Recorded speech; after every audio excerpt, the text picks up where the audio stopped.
2019 ఎన్నికల్లో 21 రోజుల ముందల తెలుగుదేశం పార్టీ అభ్యర్థిగా మీ ముందల నుంచున. వాస్తవంగా నాడు నాకు మంగళగిరిలో పెద్ద పరిచయాలు లేవు. కేవలం అద్దుకుంటున్న ఇల్లు మంగళగిరి నియోజకవర్గంలో ఉంది. నియోజకవర్గ ప్రజలకి మంచి పని చేయాలన్న లక్ష్యంతో ఆనాడు పోటీ చేశా. నేనేంటో మీకు అర్థం లేదు, మీ సమస్య ఏంటో నాకు అర్థం లేదు. ఎన్నికలు అయిపోయినాయి. 5300 ఓట్లతో ఓడిపోయా తల్లి.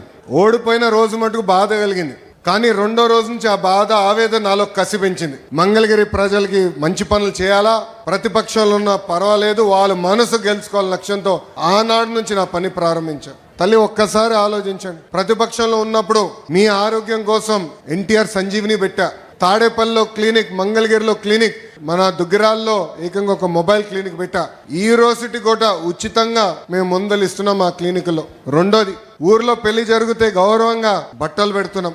ఆనాడు కార్పొరేషన్ స్పందించబోతే ఎవరికైనా నీటి సమస్య ఉందంటే ఉచితంగా ట్యాంకర్లు పెట్టి నీరు మీకోసం అందించాను. పిల్లలు క్రికెట్ ఆడాలంటే వాళ్ళ కోసం మంగళగిరి ప్రీమియర్ లీగ్ కూడా 3 సార్లు ఏర్పాటు చేస్తాం జరిగింది. ఇంకో పక్కన మహిళలు సొంత కాళ్ళపై నిలబడాలి, కేవలం కుట్టు నేర్పిస్తే కాదు, ఉచితంగా మెషిన్ అందజేసి అవసరమైన పని కూడా ఈరోజు తెలుగుదేశం పార్టీ మీకు కల్పిస్తుంది. తల్లి, ఇలా 26 సంక్షేమ అభివృద్ధి కార్యక్రమాలు మీకోసం చేశా. 2024 ఎన్నికల ప్రచారం మీ దగ్గరకు వచ్చా.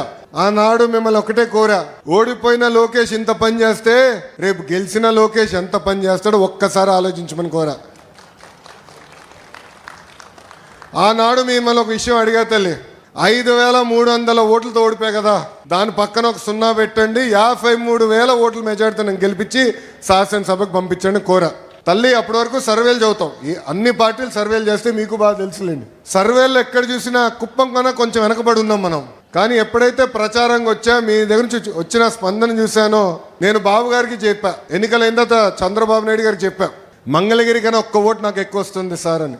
ఒక్క ఓటు అని. కుర్రోళ్ళు స్పీడ్ ఎక్కువ మీకన్నారు ఆయన.